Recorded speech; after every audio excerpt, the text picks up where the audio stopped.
अनुपमा के चेहरे पर एक अजीब सी उदासी थी, जैसे उसका मन कुछ भारी महसूस कर रहा हो।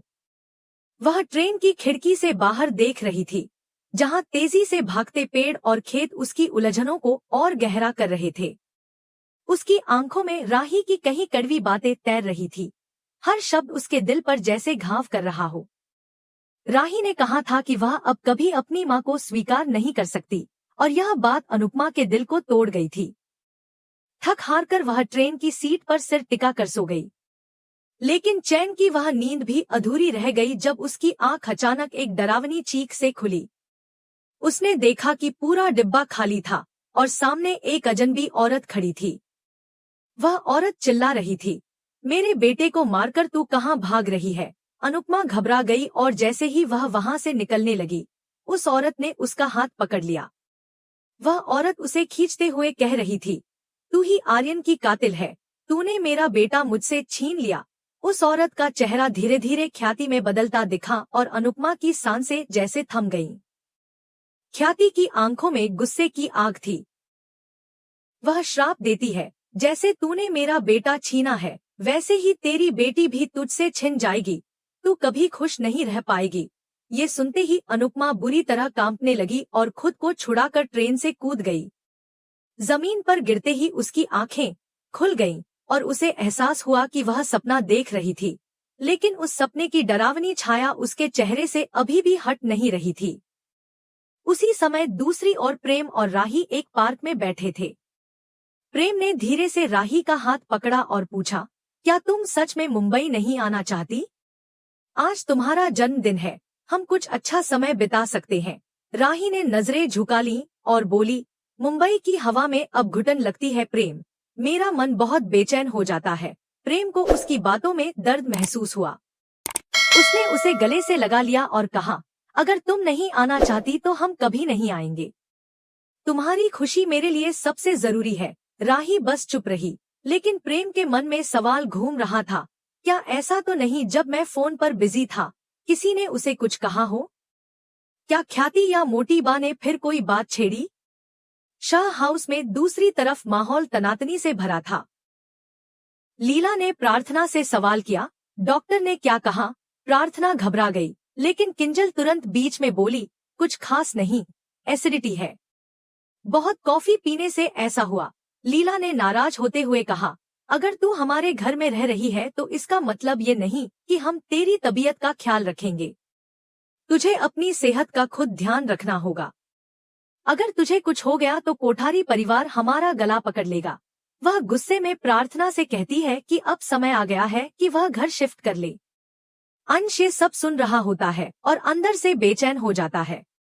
उसी शाम प्रार्थना को पता चलता है कि वह प्रेग्नेंट है। वह बहुत डर जाती है और अंश से कहती है, अगर मेरे परिवार को पता चला तो वे मुझे गौतम से तलाक नहीं लेने देंगे। वे मुझे इमोशनल ब्लैकमेल करेंगे और गौतम को भी एक और बहाना मिल जाएगा। अंश उसे शांत करते हुए कहता है, तुम मुझसे कुछ भी छुपाने की जरूरत नहीं है।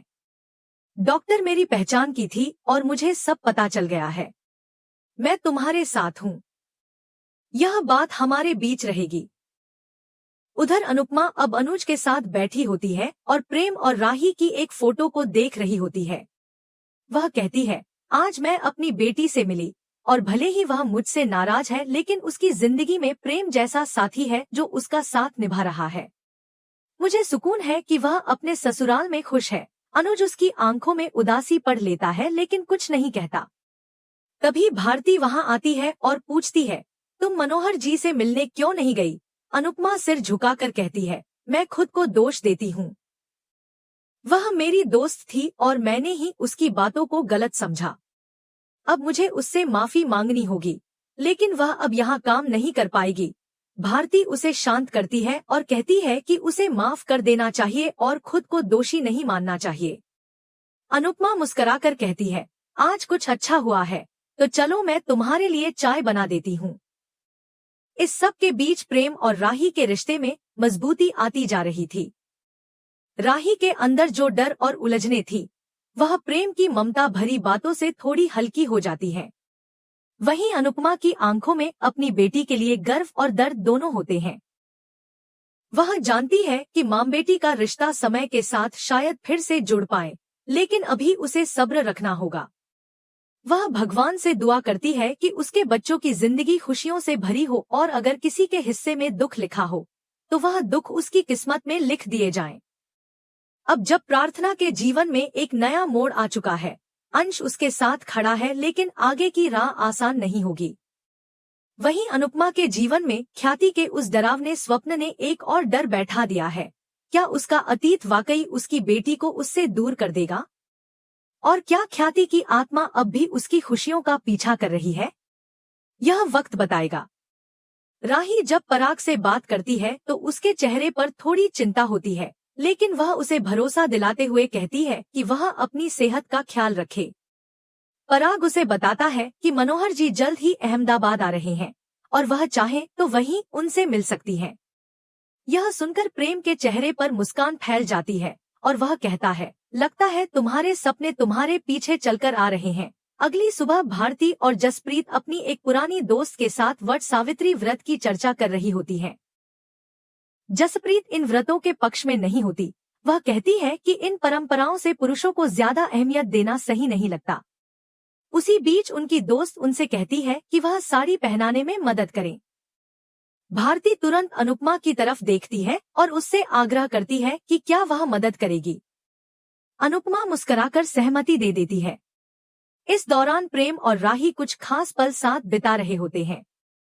राही मुस्कुराते हुए कहती है, आज मेरा व्रत है, इसलिए कोई बदतमीजी मत करना।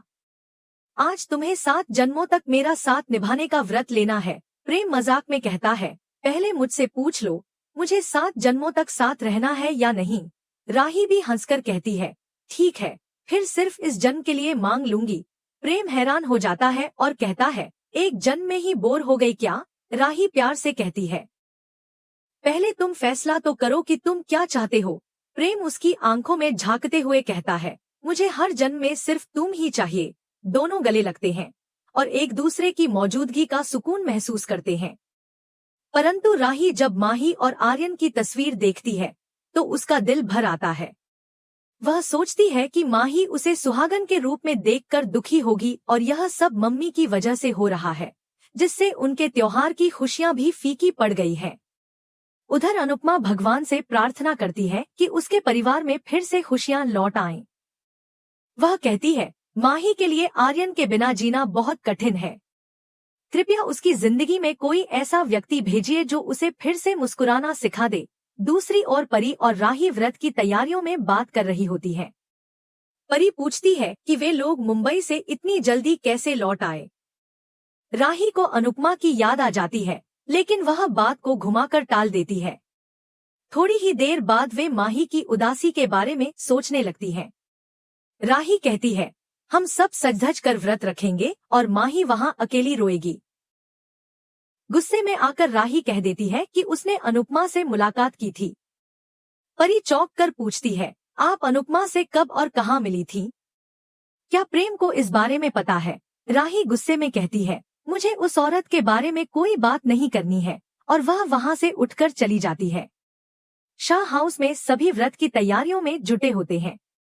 घर का माहौल हल्का फुल्का और मजेदार हो जाता है जब बाबूजी मुस्कुराते हुए कहते हैं, मैं 7 जन्मों में लीला को ही चुनता, क्योंकि यह मेरा 7वां जन्म है। सब लोग हंस पड़ते हैं। इसी बीच प्रार्थना आती है और कहती है कि वह आज खाना बनाने में मदद करेगी। लेकिन लीला ताना मारते हुए कहती है कि उसे अपनी हालत का ख्याल रखना चाहिए, किसी पर बोझ नहीं बनना चाहिए। प्रार्थना की आंखें थोड़ी नम हो जाती हैं, लेकिन वह खुद को संभाल लेती है। इस बीच गौतम को प्रार्थना की प्रेगनेंसी की जानकारी मिल जाती है। वह खुद से बड़बड़ाता है, अगर यह बच्चा मेरा है तो यह खुशी की बात है, लेकिन अगर यह अंश का है तो मैं इसे किसी भी हाल में बर्दाश्त नहीं करूंगा। उधर प्रार्थना ने ठान लिया है कि वह इस बच्चे को जन्म देगी।